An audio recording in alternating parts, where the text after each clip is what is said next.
Welcome to another episode of Full Retard. I'm your guest host, that crazy butterfly lady. Today we have a story from r/ChoosingBeggars. Stoner choosing beggars demand my room, criticizing my driving, and tattle? This is nothing against people who partake, but these people, this is all they care about. Background.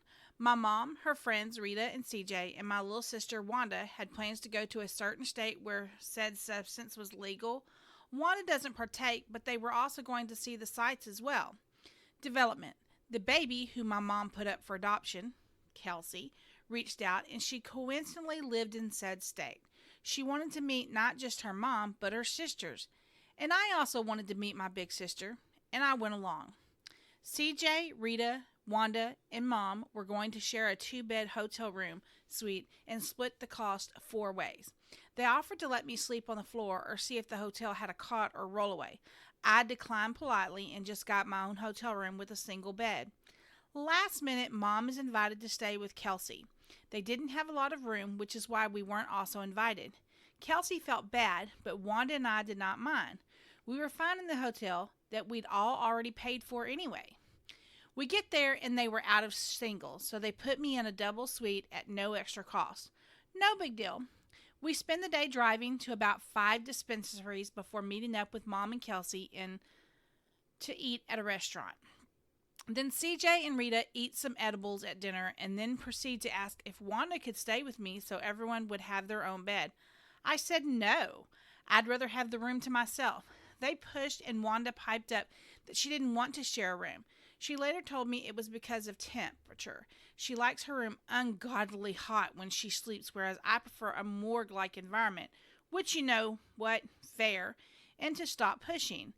Then they asked me to drive since they were inebriated, and I said fine. We got in the car, and I started adjusting my seat and everything, and they keep impatiently telling me to hurry. The whole time, hour-long drive, they kept harping on me to do this, go there, don't listen to the GPS, talking over the GPS.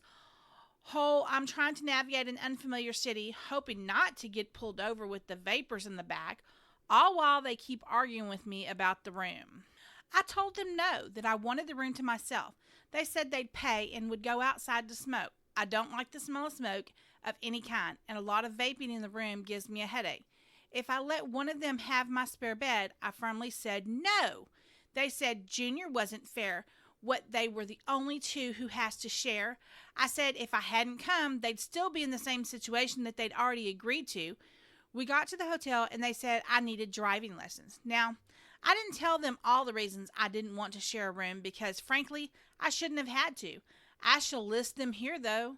I have a chronic insomnia and don't do well sleeping in the same room as virtual strangers. I had only met Rita and CJ twice before. 2, they constantly vape, so would be in and out repeatedly through the night, disrupting my sleep.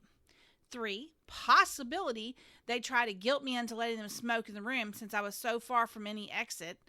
4, my social battery drains fast, especially with people I don't know, like my new big sister and her family, and it drains even faster with my mom. Love her, but she is a lot. I needed to recharge, and having a room to myself would do that. Sharing a space with someone I don't know would just wring me out. And number 5, honestly, after the way they acted, I wasn't feeling inclined to be charitable. Then I get a call from my dad who guilted me for not wanting to spend time with Wanda. Clearly, they told him the situation. I said the only time I wasn't with Wanda was when I was sleeping, and that's not spending time. I didn't elaborate on the temperature thing because, frankly, I was PO'd. Maybe I'm bratty, but I also told them they could rent their own separate room if they wanted. There were vacancies and didn't need to leech off of me. Besides, everything I paid for the room to have to myself. That was why I specifically booked a single, so I could prance around naked or do whatever I well pleased. The day we were leaving, we had to meet Mom and Kelsey at the diner for breakfast. We were an hour late because the stoners had already blown through $500 worth of stuff, and we had to go to more dispensaries. By the way, this was a road trip.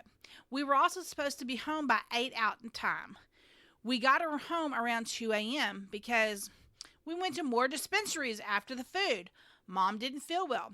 She had flown out, and I don't know, But whenever I fly, I get sick with something, and she did the same. And she wanted to get home too. Wanda and I worked the next day. My mom suggested when we go down for Christmas, we could call all, Rita and CJ included, rent a bus and drive there. That sounds like a nightmare, and my husband hates long car rides, so he also didn't want to do that. We're going to fly or take the train. Thanks for listening. Like, subscribe, and follow us. Have a great day.